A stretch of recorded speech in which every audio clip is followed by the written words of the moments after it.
Hello, I am Judge Dave Campbell of the United States District Court for the District of Arizona and the former chair of the Advisory Committee on the Federal Rules of Civil Procedure. On December 1st, 2015, several important amendments to the Federal Rules of Civil Procedure became effective. The purpose of this video is to provide you with a general overview of those amendments. Other, more detailed videos have been prepared by the Federal Judicial Center.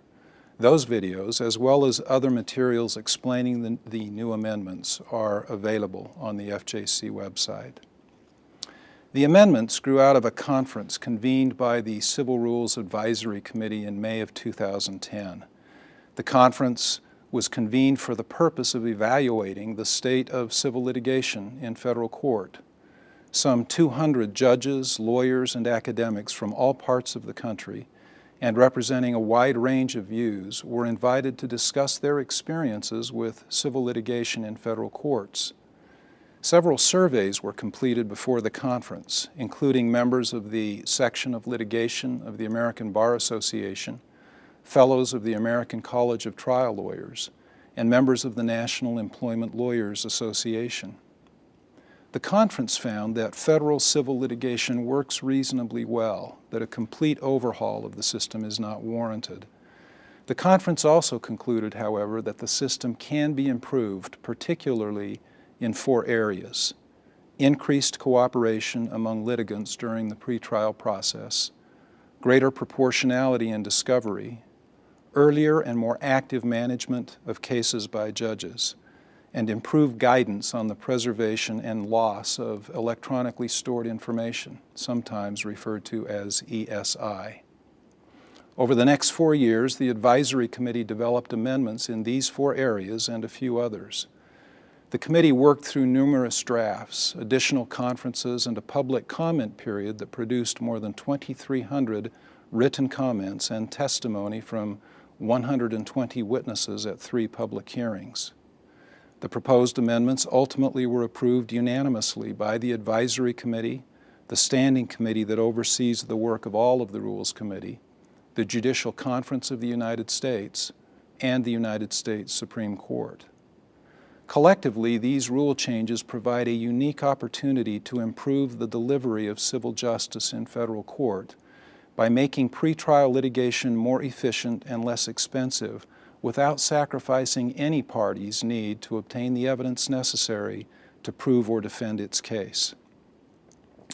I will now describe some of the amendments using the 4 areas of focus from this 2010 conference. First, cooperation. Participants in the 2010 conference agreed that cooperation among parties and counsel can do much to reduce the time and expense of civil litigation without compromising effective and competent advocacy. As you know, Rule 1 addresses the scope and purpose of the Federal Rules of Civil Procedure. Before the amendments, the second sentence of Rule 1 said that the rules, quote, should be construed and administered to secure the just, speedy, and inexpensive determination of every action and proceeding, close quote. As amended, this sentence states that the civil rules, quote, should be construed, administered, and employed by the court and the parties to secure the just, speedy, and inexpensive determination of every action and proceeding, close quote. This amendment makes clear that the obligation to secure these fundamental objectives of the civil rules is not limited to judges. Parties and their lawyers also have a responsibility to achieve the objectives of fair, timely, and inexpensive litigation. The Advisory Committee note to this rule change observes that effective advocacy is consistent with, and indeed depends upon, cooperative and proportional use of procedure. The note also makes clear that the change does not create some new independent source for litigants to seek sanctions against each other. That, of course, would defeat the purpose of the amendment. We recognize, of course, that cooperative behavior cannot be legislated. But this change to Rule 1, which declares the very purpose of the civil rules, can be used by judges, lawyers, and academics to promote the highest standards of law practice. The second major change concerns early and active judicial case management. Virtually all of the participants in the 2010 conference and large majorities of the lawyers surveyed before the conference agreed that cases are resolved more quickly, less expensively, and with more satisfactory results when judges actively manage cases from beginning to end. The advisory committee believes that effective case management includes a thoughtful and well-designed scheduling order, firm deadlines, and a judge who is available for prompt resolution of pretrial disputes. The idea of active case management is already found in Rule 16, but the 2010 conference suggested that it is not used as widely as the rules intend or as litigants prefer. The rule amendments therefore include 4 changes aimed at encouraging earlier and more active case management by judges. The first case management change concerns the time for service of a complaint. It is reduced from 120 days to 90 days, and the time for holding the initial case management conference is also reduced by 30 days. The intent of both changes is to provide for earlier involvement by judges in the management of cases. The committee note recognizes that more time may be required in some cases. The second case management change alters Rule 16 to encourage judges and parties to engage in live, interactive communication at the initial case management conference. Although the rules still permit judges to enter case management orders without a live conference in cases where a conference truly is not necessary, the committee note emphasizes that such conferences are almost always the most effective way for a judge to identify the needs of a case and enter an order tailored to provide for its most efficient resolution. Live conferences may be held under the amended rule in person, by telephone, or by video or internet link. The third case management change encourages judges and parties to consider adopting a requirement that discovery disputes be discussed with the judge in a hearing or telephone conference before discovery motions are filed. The many federal judges who follow this procedure now find that most discovery disagreements can be resolved in the motion conference, that is, the conference before any motion is filed, thus avoiding the costly and time-consuming process of briefing discovery disputes. Prompt resolution of discovery disputes also keeps cases on track and avoids disruptions in the discovery schedule. The fourth case management change adds 2 important topics to the list of items to be discussed at the Rule 16 conference: the preservation of electronically stored information, or ESI, and the entry of orders under Federal Rule of Evidence 502. Ensuring that the parties are preserving ESI at the beginning of a case can avoid costly and time-consuming problems later, and Rule 502 is specifically designed to help streamline the review and production of large volumes of information. Going back to the major changes in the rules, the third major change concerns proportionality. Survey results before the 2010 conference reflected widespread belief that discovery in civil cases is too expensive and time-consuming. Respondents to these surveys and participants in the conference agreed that discovery should be proportional to the needs of the litigation and often is not. What is proportional discovery? It is discovery tailored by the parties and the judge to meet the reasonable needs of the case. Proportional discovery provides the information needed by litigants to prove their cases, but it avoids excess and waste. The idea of proportionality is not new to the Federal Rules of Civil Procedure. It has been there since 1983. Before the recent amendments, Rule 26B2C provided that a court, on a motion or on its own, must limit the frequency or extent of discovery if the burden or expense of the proposed discovery outweighs its likely benefit, considering a number of factors specifically listed in the rule. And Rule 26B1, which established the scope of discovery, stated that all discovery was subject to those limitations found in Rule 26b2c.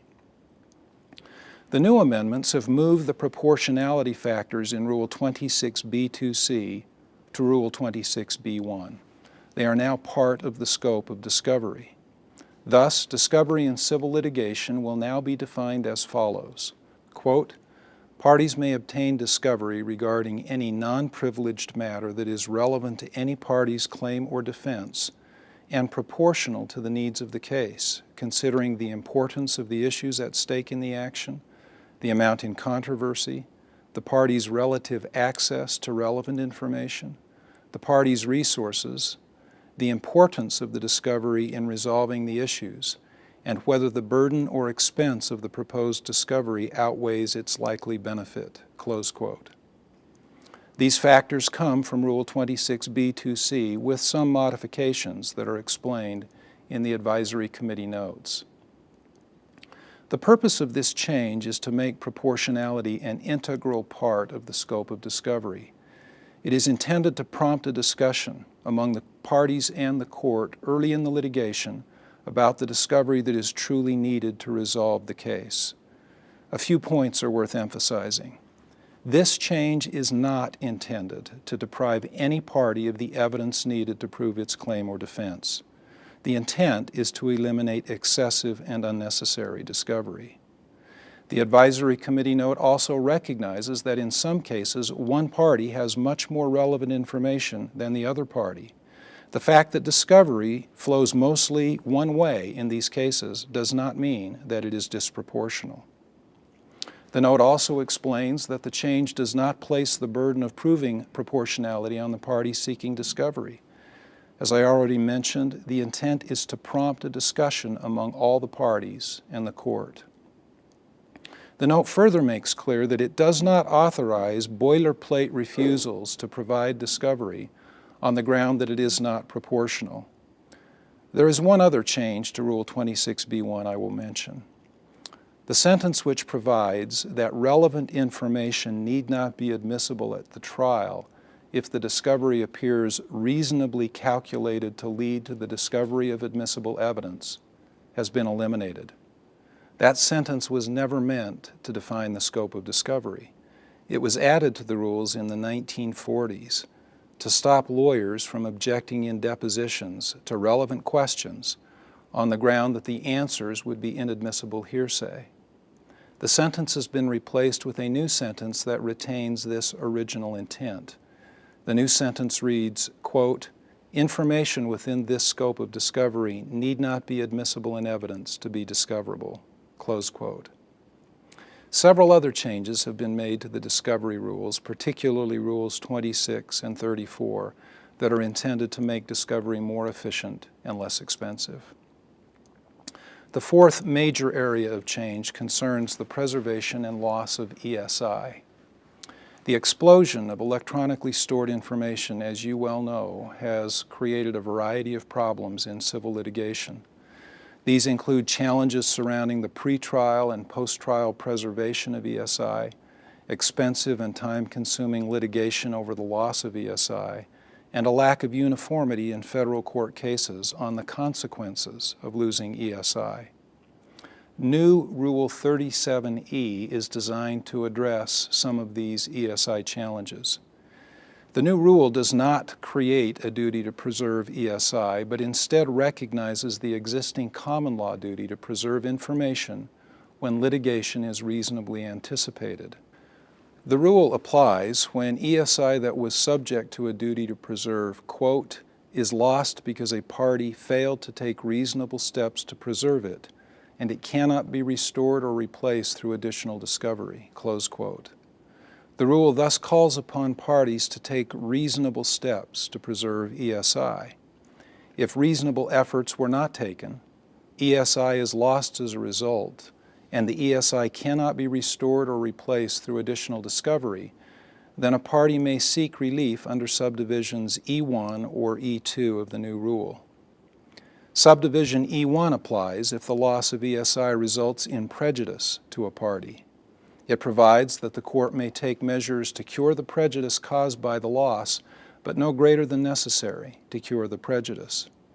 This subdivision is intended to preserve broad trial court discretion to remedy prejudice caused by the loss of ESI that should have been preserved through reasonable efforts.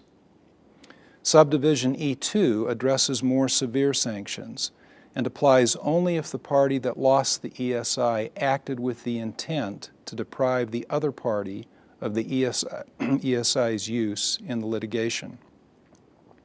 If that finding is made, a court may draw an adverse inference with respect to the lost ESI, instruct the jury that it may or must draw an adverse inference, dismiss the case, or enter a default judgment. Thus, the most severe sanctions are reserved for cases where the loss of ESI is intentional. This provision resolves a split among the circuits. Some circuits now hold that serious sanctions, such as an adverse inference instruction, may be imposed on a finding of mere negligence. Other circuits require a showing of bad faith. New Rule 37E2 will establish a uniform standard for imposing the most serious sanctions in federal court.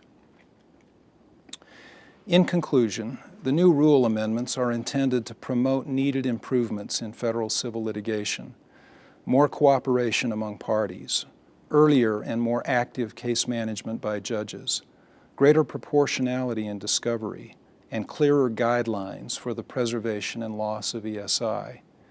As members of the advisory committee, we believe these changes present an opportunity for all participants in the civil litigation arena, judges, lawyers, and parties, to make the system more effective, less costly, and more accessible to the many it is designed to serve.